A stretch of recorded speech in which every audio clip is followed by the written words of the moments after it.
Hola a tothom. Quan parlem de la reina de l'amor a l'edat mitjana, moltes persones podem tindre el reflex de pensar en Elionor d'Aquitània, sobretot aquelles que hagin jugat al Civilization 6 i la seva cort de l'amor. Encara que si anem cap al que diuen els historiadors, sembla que hi ha discrepàncies. En tot cas, Jean de Fleury, un historiador medievalista francès, en el seu llibre Elionor d'Aquitània, la reina insumisa, es fa veure que hi ha proves que afirmen que Elionor va créixer i va ser educada en l'amor cortès, i llavors no seria d'estranyar que fos una gran valedora de trobadors i joglars, una divulgadora de la fina amor. Els seus avantpassats ja ho eren trobadors i practicaven l'amor cortès. De fet, el seu avi era conegut com a Guillem el Trobador. Això em permet dir-vos que Elionor fou l'última duquessa d'Aquitània de la família dels Ramufildes, o més coneguda com a Casa de Poitiers, la dinastia amb la qual he estat jugant aquest últim mes al Crusader Kings 3 i m'ha permès fer els relats curts, tutorials i un altre vídeo d'història. Si no els heu vist, us invito a fer-ho. Us ben prometo que no és una pèrdua de temps.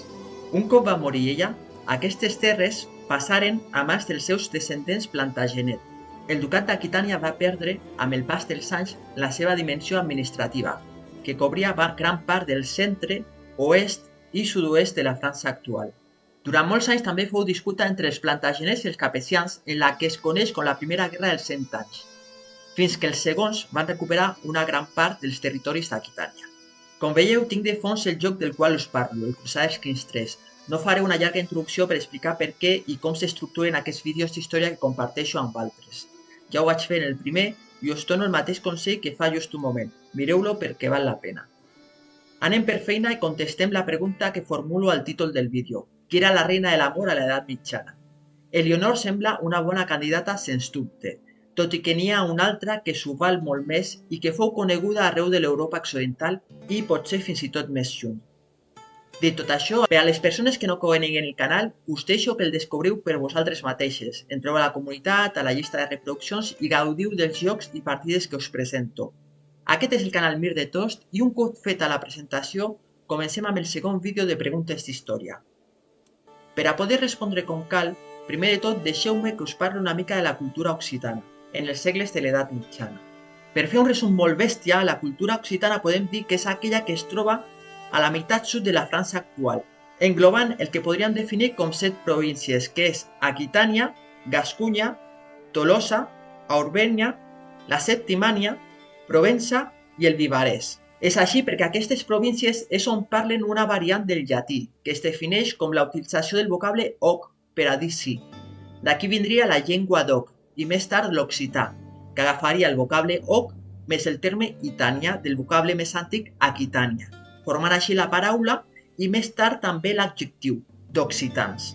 Apareix per primer cop al segle XIII, utilitzat tant pel rei de França com pel papa d'aquella època. En els escrits que ens han arribat d'ells, diferencien entre dos pobles dintre del que els francs consideraven la seva propietat, aquells que parlen la llengua d'oc i aquells que parlen la llengua d'oi. Un altre testimoni, Dante, també d'aquella època del segle XIII, en els seus escrits fa comparacions entre aquestes dues i la llengua de sí, que seria una precursora de l'italià. De totes maneres, durant l'edat mitjana, l'occità rebé diferents noms, com per exemple el limosí o el provençal, encara que segurament corresponien més a variants dialectes de la mateixa llengua. Això ens porta al fet que la cultura occitana no és la mateixa al segle IX que al segle XIV. Si mirem el joc, veiem com en el mapa del segle IX considera que tot això és de cultura occitana, fet que no és gens històric, perquè en aquesta època hi havia més aviat diferents cultures molt properes, on totes parlaven segurament un llatí molt variat, com llengua comuna. Durant el segle XI, com podeu veure aquí la data del 1066, sí podem dir que hi ha una cultura occitana, encara que no de la mateixa manera que la representa aquí. Més aviat podríem dir que l'occità és una cultura que en aquesta època prové d'una llarga evolució del llatí i, per tant, de la romanització, barrejada amb la cultura visigoda, per a poc esdevenir la llengua d'oc i la cultura occitana. Tot i que aquesta llengua té diverses formes dialectals a cadascuna de les províncies que he esmentat abans i, per tant, podríem definir cultures diferents encara que germanes. I com la llengua fa la cultura, de fet, som catalans qui parlem català i occitans qui parlen l'occità, en aquell segle podem definir que l'occità engloba fins a 7 cultures diferents. Per tant, Crusader Kings 3 Per a ser més real, hagués degut crear un grup cultural occità i dintre d'aquest grup cultural ficar-hi les diverses cultures, entre elles per cert el català, on aquestes cultures tindrien llengües molt semblants provenint del llatí. El joc, quan fica l'occità dintre del patrimoni franc i el català dintre del patrimoni de cultura íbera, fa un error històric molt gran, a més de contradictori, ja que els hi dona el mateix grup lingüístic, com podem veure. Llengua d'oc, vulgar, amb una estètica catalana, i aquí tenim la llengua d'oc vulgar també amb una estètica occitana, però dintre de grups culturals diferents. Per tant, és el que dic, hauria d'haver fet més aviat un grup cultural occità amb diferents cultures on el català també estaria representat. De totes formes, per a sàpiga més coses d'aquestes, us recomano una youtubera molt bona que es diu Filòloga de Guàrdia. Us deixo l'enllaç del seu canal en la descripció. Va ser en el segle XVI quan tenim escrits apareguts en diferents llocs d'Europa on s'esmenta l'occità i és en aquest moment que podem considerar la cultura occitana com a una. En aquests escrits es fa referència a un mateix poble, l'occità, i on el català també està ben diferenciat. Per exemple, tenim com a testimoni Jean-Pierre Camus. Us deixo la referència en la descripció. Fins i tot abans tenim un escrit conegut que podem considerar com un dels primers escrits en occità. Es diu Les lleis d'amor, de Guillem Molinier, del segle XIV. Amb això arribem al punt que ens interessa, l'amor cortès o fin amor, i la cerca del joi. La llengua occitana fou el vehicle que portà l'amor cortès arreu. De fet, trobadors, gay, joia, són paraules que ens venen d'aquesta època. Per si no sabíeu, gay, que és la forma anglesa de dir homosexual, prové de l'occità i volia dir alegre, que de fet encara es fa servir en alguns llocs de Catalunya. Alguna cosa que fa gaia vol dir que fa alegria. Què és la fin amor? Primer de tot, s'ha de dir que no és una expressió que s'utilitzi a l'edat mitjana, sinó que apareixen molt més tard, al segle XIX, quan es comença a qualificar les obres, els poemes i els escrits dels trobadors de l'edat mitjana d'aquesta forma.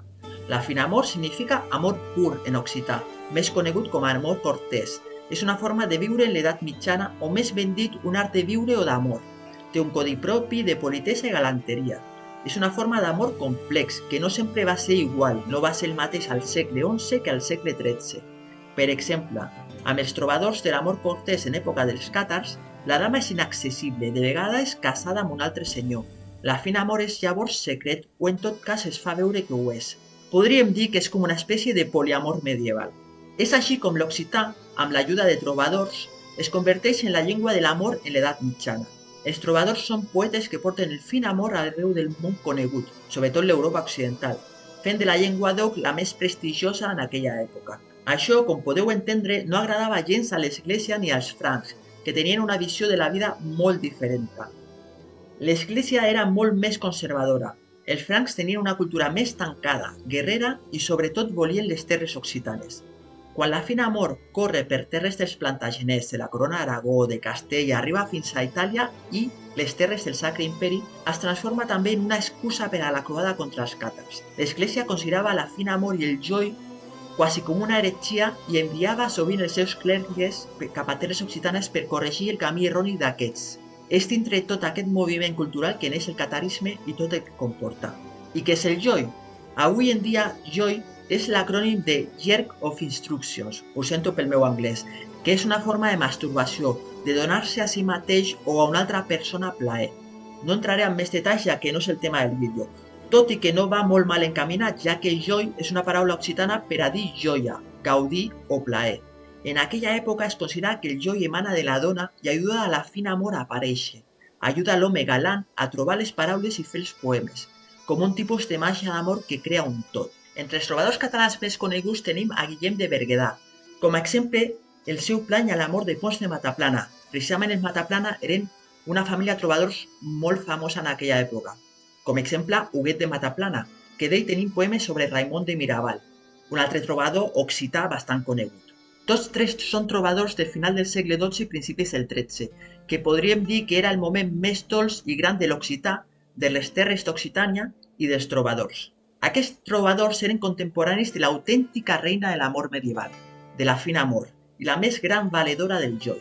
Aquesta dona, que era senyora d'un domini al nord de Carcassona, de nom Cabaret o els Castells de les Torres, o més conegut com Cabardès, com podeu veure aquí, Juntament amb el seu marit i el germà d'aquest, es deia Òrbria de Penotier, també coneguda com la lloba de Cabaret. Els més grans trobadors de l'època cantaren Analoba, com es coneixia en occità, la seva bellesa i intel·ligència. Era una dona noble i instruïda que va portar l'amor cortès al seu màxim esplendor. Les festes a Cabaret eren molt conegudes i va ser un lloc on trobadors, joglars i grans senyors passaren a veure-la només a ella, possiblement molt més que a Elionor. Per cert, podríeu pensar que la paraula cabaret prové d'això, d'aquesta zona que es diu cabaret, però sembla ser que no. Si no sabem quasi res d'aquest personatge és precisament perquè és senyora d'un petit domini. No tenim molts escrits d'ella, tot i que hi ha suficients testimonis de la seva existència.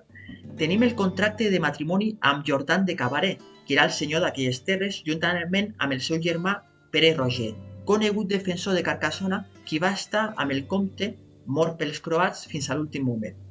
Organitzar la resistència occitana va fer tremolar als croats francs, tot i que és Pere Vidal, un altre gran trobador occità d'aquella època, qui deixa un gran testimoni en la seva cançó El Job enamorat, que està traduït al francès. En aquest poema ens explica com és aquesta dona, com ajuda als trobadors a fer les cançons més romàntiques mai escoltades. Ens explica com és la seva vida a Cabaret i com és la fina amor que practica ella. També sabem d'ella en la cançó de la croada albillesa, perquè Cabaret va ser un feu càtar molt important. Com he dit abans, un cop caigut Carcassona, que només està a 15 quilòmetres d'aquest domini, es convertia en el focus més gran de la resistència i on molts habitants de la ciutat caiguda, fossin càtars o no, trobaren asil. Allà, conegut com la Muntanya Negra, van resistir durant 3 anys mentre tots els altres llocs anaren caient a poc. Finalment, Jordan i la lloba pacten abandonar les seves terres i esdevenen faidits, que és una paraula que prové d'un llatí ja modificat, segurament precursor de l'occità, que vol dir exiliat. Els seus descendents van intentar recuperar les seves terres juntament amb el fill del comte Ramon Roger de Trencavell, qui va ser l'últim comte de Carcassona, i alguna cosa obteniren, tot i que mai els seus castells que foren en part abandonats i destruïts. Abans de tot això, més es cantava sobre ella, més senyors importants volien veure-la, com per exemple el comte de Foix, el senyor de Mirepoix, que era un senyor molt important, tenim també Eimeric de Montreal, entre altres senyors vinguts de tot arreu per veure aquesta gran senyora, la reina de l'amor cortès. Fins i tot es diu que Pere el Catòlic, que era rei de la corona d'Aragó, i Ricard Cor de Lió, que era rei d'Anglaterra, que Anglaterra en aquella zona agafava tot això, més grans parts del que seria Aquitània, també van anar a cortejar-la. Va tindre un fill amb Ramon Roger, comte de Foix, i aquest fill se'l coneix com el Job. Per això mateix, el seu marit va intentar repudiar-la en el 1211, quan foren faidits. Es creu que ella marxà llavors cap al comte de Foix. També es pensa que era càtara, tot i que no tenim dades que ho confirmen. Sí que hi ha escrits que apunten que es refugià en algun asil càtar, on es refugiaven els croats. Va viure fins al 1244 i morí, si les cròniques són bones, entre els càtars cremats a Montsegur, que és el fill teòric del catarisme a Occitània. Com veieu, va ser una dona amb una vida de pel·lícula, una supervivent, reina de la fina amor, màxima exaltació del joc. Una altra vegada que sentiu dir que Elionor va ser la mestressa de la cort de l'amor, recordeu-vos d'Òrbria de Penotier, senyora de Cabaret, la lloba que tornava boig a tots els trobadors, l'autèntica reina de l'amor a l'edat mitjana. Amigues i amics, espero de tot cor que aquest vídeo d'història us hagi agradat. No dubteu en donar-me idees per a fer allò que us pugui interessar. Si hi ha historiadors que l'hagin vist, no dubteu en dir-me què puc millorar o si hi ha correccions a fer. No entro en tots els detalls per a que aquests vídeos siguin divulgatius. Us dic fins aviat. Adeu!